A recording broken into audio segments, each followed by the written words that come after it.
Evangelho de Lucas, capítulo 12, versículos 13 a 21. Um homem que estava no meio da multidão disse a Jesus: Mestre, mande o meu irmão repartir comigo a herança que o nosso pai nos deixou. Jesus disse: Homem, quem me deu o direito de julgar ou de repartir propriedades entre vocês? E continuou dizendo a todos: prestem atenção, tenham cuidado com todo tipo de avareza, porque a verdadeira vida de uma pessoa não depende das coisas que ela tem, mesmo que sejam muitas. Então Jesus contou a seguinte parábola: as terras de um homem rico deram uma grande colheita. Então ele começou a pensar: eu não tenho lugar para guardar toda esta colheita. O que é que eu vou fazer? Ah, já sei, disse para si mesmo: vou derrubar os meus depósitos de cereais e construir outros maiores ainda. Neles guardarei todas as minhas colheitas, junto com tudo o que tenho. Então direi a mim mesmo: homem feliz, você tem tudo de bom que precisa para muitos anos. Agora descanse, coma, beba e alegre-se. Mas Deus lhe disse: seu tolo, esta noite você vai morrer. Aí, quem ficará com tudo que você guardou? Jesus concluiu: isto é o que acontece com aqueles que juntam riquezas para si mesmos, mas para Deus não são ricos. Na época em que Jesus começou a anunciar o reino de Deus, havia muitos outros mestres em Israel, pessoas que também apareciam e anunciavam mensagens diferentes da de Jesus, mas que também tinham bastante aceitação por parte da população. E na tradição de Israel, isso era uma coisa razoavelmente comum, e essas pessoas que anunciavam novidades, que ensinavam coisas ligadas a Deus, eram sempre entendidas pela população como sendo mestres. E a população tinha como hábito entender que essas pessoas, por anunciarem mensagens ligadas a Deus, tinham algum tipo de autoridade diferenciada e eram vistas como pessoas diferenciadas. Nesse texto que nós acabamos de ler, encontramos alguém que se dirige a Jesus com um pedido meio estranho. Ele quer que Jesus seja o juiz no seu problema de herança. Ele vê Jesus exatamente como aqueles outros todos mestres que já eram comuns em Israel. Era comum eles pensarem nessas pessoas como mestre, como juiz e como teólogo ao mesmo tempo, e segundo a tradição de Israel, eram as pessoas competentes para decidir tudo o que se tornava impasse em casos de herança. E aqui no caso desse texto, a desavença aconteceu entre irmãos. A partilha não foi muito bem aceita por um dos herdeiros. E aí então nós temos uma compreensão que as pessoas tinham a respeito do mestre, né, de como era a atitude de um mestre, e temos por outro lado Jesus se colocando como um outro tipo de mestre. Ou seja, esse texto vai deixar claro que Jesus não se identifica como aqueles outros todos anunciantes de mensagens religiosas. Ele era outro tipo de mestre, não era aquilo que eles esperavam. Aliás, essa realidade fica muito clara, inclusive na relação de Jesus com os próprios discípulos, com os próprios seguidores mais próximos dele, quando eles ficam esperando que Jesus faça algumas coisas e Jesus faz outras. E é alguém que age de maneira diferenciada. E no caso desse pedido, nós vamos perceber que Jesus não atende aquilo que a pessoa lhe pediu. Ele pergunta: quem me constituiu juiz entre vocês? Por que eu entraria numa situação como essa para julgar algo que não tem nada a ver, nem com ele, Jesus, e nem com o ministério que ele veio desenvolver. Ele dá a entender aqui que a sua tarefa é outra. Não cabe a ele, em sua missão, se envolver na divisão de patrimônio familiar. E veja que a atitude de Jesus não significa rejeição da riqueza, embora fosse muito normal na época de Jesus achar que quem ganhasse mais do que o seu negócio gerava era visto como desonesto. Essa realidade é muito interessante. As pessoas trabalhavam, tinham suas atividades e obviamente que cada atividade e cada tipo de trabalho gera um tipo de lucro. E quando alguém começava a se despontar e ter mais do que devia, a própria sociedade começava a olhar com desconfiança. Espera aí, esse sujeito está rico demais para o que ele faz. Deve ter alguma coisa desonesta nessa história. E normalmente tinha mesmo, não é? Nós temos um exemplo clássico no Evangelho, que é o exemplo de Zaqueu, que era um cobrador de impostos, se tornou um líder entre os cobradores de impostos e de repente ficou rico. E aí quando ele se encontra com Jesus, ele percebe que o que ele estava fazendo não combinava com o que ele deveria fazer. Portanto, essa era a realidade, e Jesus nega o pedido daquele homem, dizendo que a sua missão era outra. Jesus deixa claro que veio para salvar e buscar o que estava perdido. O que Jesus faz é trazer a libertação da pessoa e proporcionar a sua reconciliação com Deus. A sua missão não era a partilha de bens. Na realidade, esse texto serve para entendermos que Jesus ensina sobre um assunto que era muito comum na sua época e continua sendo comum na nossa, que é libertar a pessoa da opressão, no caso do texto, da avareza. A gente sempre pensa que opressão é alguma coisa de alguém muito poderoso que oprime alguém muito fraco. Mas Jesus fala aqui a respeito de um tipo de opressão que era comum na sua época, que continua sendo comum hoje em dia, que era a opressão da avareza. E Jesus veio para ensinar e para conduzir as pessoas à comunhão com Deus e com os outros, com as outras pessoas, libertando o homem dessa opressão da avareza. Quando Jesus nega o pedido daquele homem, ele aponta para o perigo dominador da riqueza. Quem vive para a riqueza e já escolheu um ídolo em quem vai confiar e já escolheu o seu novo Deus, em substituição ao verdadeiro Deus. Nós vamos encontrar o próprio Paulo falando a respeito disso, lá em 1 Timóteo, quando ele diz que o amor ao dinheiro é a raiz de todos os males. Veja, o dinheiro em si não é nem bom nem mal. A riqueza em si não é nem boa nem má. O problema é o que você faz com ela. O problema é como você se coloca em relação a algo que tem o poder de se tornar um ídolo. E esse é o grande problema da riqueza. E por isso Paulo vai dizer que não é o dinheiro, mas o amor ao dinheiro que é a raiz de todos os males. E Jesus vai ensinar nesse texto que os valores da vida são outros. E isso fica muito evidente na expressão que Jesus usa no texto. A vida de uma pessoa não consiste na abundância de bens que ela possui. É o que ele diz para aquele homem. E se você olha para essa frase de Jesus, você vai dizer, peraí, como é que é? A vida de uma pessoa não consiste na abundância dos bens que ela possui?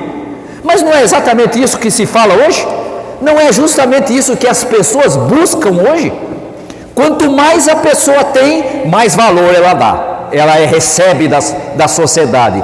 Quanto mais ela se torna alguém, entre duas aspas bem grandes, de sucesso, mais valorizada ela é. E aí vem Jesus e diz para um homem que está preocupado com a divisão da herança do seu pai com seu irmão, e diz: a vida de uma pessoa não consiste na abundância dos bens que ela possui, ainda que sejam muitos, ainda que tenha muitos bens. O que Jesus quer ensinar às pessoas que estão ouvindo é que Deus é o Senhor da vida e não a riqueza. A vida é dádiva do Criador. A avareza e essa tendência de supervalorizar a riqueza ilude as pessoas, fazendo com que elas se sintam donas da vida, quando na verdade o que ela faz é roubar o conhecimento da verdade sobre a vida. A vida não nos pertence, a vida pertence a Deus. Nós recebemos a vida como um presente, como uma dádiva. E aquele que começa a achar que já alcançou tudo o que podia, ele começa a olhar para a vida como se ele fosse dono dela. E aqui Jesus está dizendo: a vida de uma pessoa não consiste na abundância de bens que ela possui, mesmo que seja muito. E aí então Jesus conta uma pequena parábola, a parábola de um homem que já era rico e que teve uma colheita abundante, espetacular. Sabe aquela situação, de vez em quando acontece, de que tudo funciona bem e as coisas começam a fluir de uma maneira maravilhosa. Aconteceu isso com esse homem que era rico e que teve uma colheita abundante. O problema não era a sua riqueza, ele já era rico antes disso.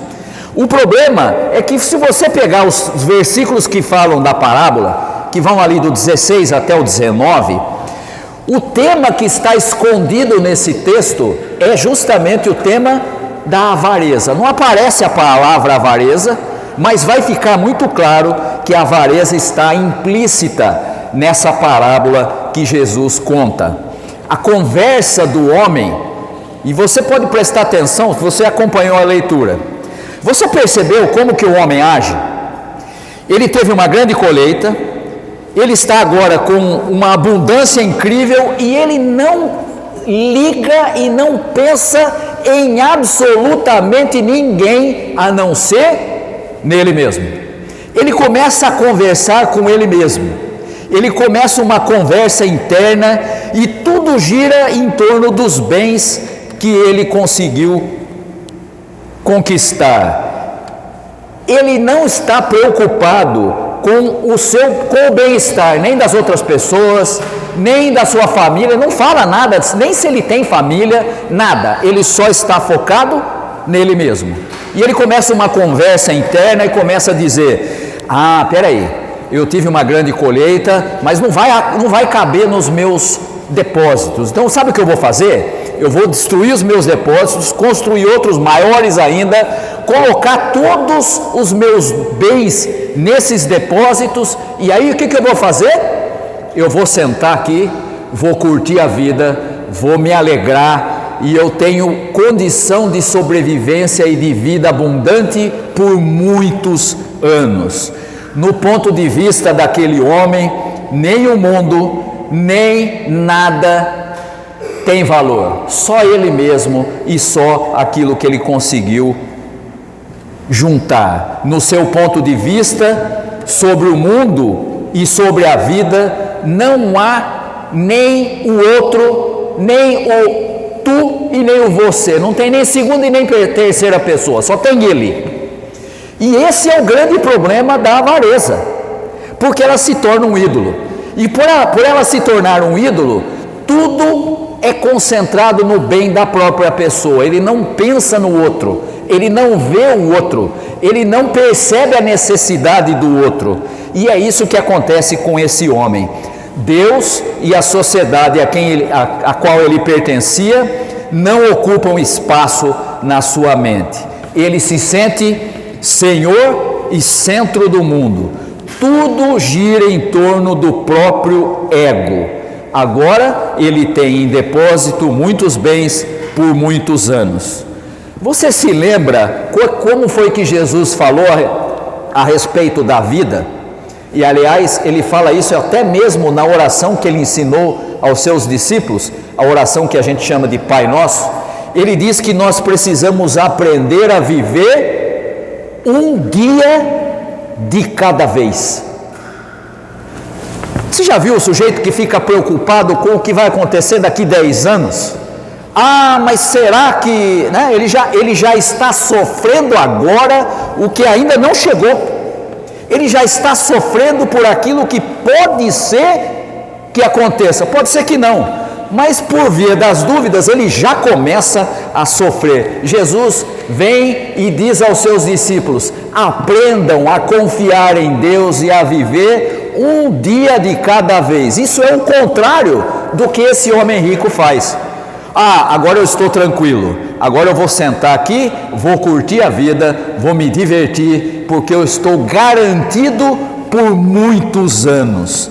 Sabe o que o homem rico fez? Ele se fechou em si mesmo e se tornou rico em propriedades, mas pobre em valores espirituais. Com os armazéns abarrotados, tinha uma vida espiritual vazia. Eu me lembro há uns anos atrás, quando eu estava estudando esse texto, e havia uma expressão de um comentarista desse texto, que dizia: esse era um homem que tinha os celeiros cheios e o coração vazio. Os celeiros estavam abarrotados, mas sua vida estava vazia. E essa é a realidade que nós temos visto aqui, a ponto de Jesus dizer: esse homem é um tolo. Na mesma noite, aquele que é verdadeiramente o doador da vida, não é o homem, mas Deus, o verdadeiro doador da vida, buscou o que lhe pertencia, a vida. E agora a segurança daquele homem não tem mais importância, ficou de mãos vazias diante de Deus. E finalmente no versículo 21, o último do texto de hoje, Jesus faz uma afirmação muito interessante. Ele diz: isso é o que acontece com aqueles que juntam riquezas para si mesmos, mas para Deus não são ricos. Jesus dá a dimensão correta para a vida. O seu sentido e a sua perspectiva estão no ser rico para com Deus. Nisso é que consiste a verdadeira riqueza. A riqueza para com Deus liberta para o uso desprendido dos bens, supera a ganância, liberta da falsa segurança dos bens e conduz a uma vida responsável na sociedade, completamente diferente daquele homem. O homem só pensava nele, no que ele podia, no que ele tinha, na tranquilidade que ele teria, e Jesus vem e diz: pois é, não é assim que Deus quer que você viva. Ele quer que você pegue tudo o que Ele te dá, inclusive o próprio dom da vida, como um grande presente. E um presente que você, quanto mais tem, mais se torna fonte de bênção, não para você mesmo, mas para os outros. Não existe reino de Deus centrado em me, para mim, comigo. Ele é sempre centrado no outro. Não tem como fazer parte do reino de Deus e pensar só em si. Precisa sempre incluir o outro. E é isso que Jesus nos ensina nesse texto. Eu fiz menção lá no começo da nossa meditação de Zaqueu, mas eu vou fazer agora uma menção oposta. Nós temos dois exemplos no Evangelho que mostram como as pessoas lidaram com os seus bens, além desse que nós acabamos de ler. De um lado você tem o jovem rico, que se prende à sua riqueza, saiu triste, porque era dono de muitos bens, não quis o reino. De outro lado você tem Zaqueu, o publicano, que também tinha muitos bens, mas superou a avareza com a presença de Jesus em sua vida. Essa é a diferença do reino. O reino conduz aqueles que fazem parte dele a terem uma vida não centrada na riqueza nem na avareza, mas naquele que é o verdadeiro doador da vida. E aí a gente pode ter a compreensão e a verdadeira noção da importância do outro, que faz parte da mesma família, que faz parte do mesmo povo, que faz parte daqueles que Deus colocou na nossa vida para que nós fôssemos fonte de bênção para eles. Jesus nos ensina a superar a avareza, porque a avareza é um ídolo, é o grande competidor do próprio Deus. Por isso, o próprio Jesus afirma: vocês não podem servir a Deus e servir a riqueza. Se você agradar um, vai desagradar o outro. Se você agradar o outro, vai desagradar o um. Somos chamados a viver não como esse rico, mas tendo a verdadeira dimensão para a vida. O sentido e a perspectiva que devemos ter é de sermos ricos para com Deus. A riqueza com Deus é aquela que faz com que usemos tudo que Deus nos dá para superar a ganância, para nos libertar da falsa segurança dos bens e para nos conduzir a uma vida responsável onde nós fomos colocados. Que Deus possa abençoar os irmãos e as irmãs e que possamos ter essa compreensão, como Jesus ensina nesse texto. Deus nos abençoe. Amém.